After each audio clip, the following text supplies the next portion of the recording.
নতুন গ্রামে এসে মহাবিপদে পড়ল অপর্ণা। হ্যাঁ বন্ধুরা, বিস্তারিত জানতে লাইক দিয়ে সাথে থাকুন। চিরদিনই তুমি যে আমার ধারাবাহিকের আগামী পর্বে আপনারা দেখতে পারবেন যে অপর্ণাকে খুঁজে না পেয়ে আর্য বেশ হন্তদন্ত হয়ে পড়ে। আর অপর্ণা এদিকে চলে আসে রুম্পার কাছে। আর রুম্পার কাছে এসে অপর্ণা রুম্পাকে একটা ঘরের চাবি এবং ফাইল দিয়ে বলতে থাকে, আর্য স্যার এসে যদি আমার খোঁজ করে তাহলে এগুলো দিয়ে দিস। এমন সময় দেখা যায় আর্য রুম্পার কাছে ফোন দেয়। তখন অপর্ণা বলে, প্লিজ ফোনটা ধরিস না, ফোনটা কেটে দে। আর এই বিষয়টা দেখে আর্য বলতে থাকে, রুম্পা আমার ফোনটা কেটে দিল। এরপর সে বালিশ সরিয়ে একটা চিঠি পায়। আর সেই চিঠিটা খুলে আর্য দেখতে পারে অপর্ণা সেখানে লিখেছে, আমি আপনাকে ছেড়ে অনেক দূরে চলে যাচ্ছি, আর আমার বিশ্বাস আপনি 1 সপ্তাহের মধ্যেই আমাকে খুঁজে বের করবেন।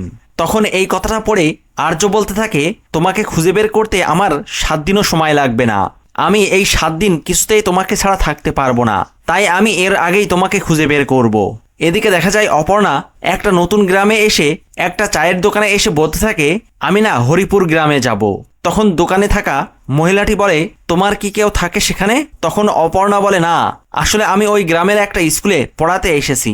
তখন ওই মহিলাটি বলে, সকালেই একটা বাস আসবে, ওটাতে তুমি কলকাতায় ফিরে যাও। গ্রামে পড়াবে কি? গ্রামের কেউ তো আর স্কুলেই যায় না। তখন এই কথা শুনে অপর্ণা মনে মনে বলতে থাকে, ওনারা কিসের কথা বললেন, কার কথা বললেন? এরকম একটা গ্রামে এসে পৌঁছালাম আমি। তো বন্ধুরা, আর্য কি পারবে অপর্ণাকে খুঁজে বের করতে? কমেন্ট করে জানিয়ে দিন আপনাদের মতামত। ভিডিওটি ভালো লাগলে লাইক, শেয়ার ও সাবস্ক্রাইব করে সাথে থাকুন।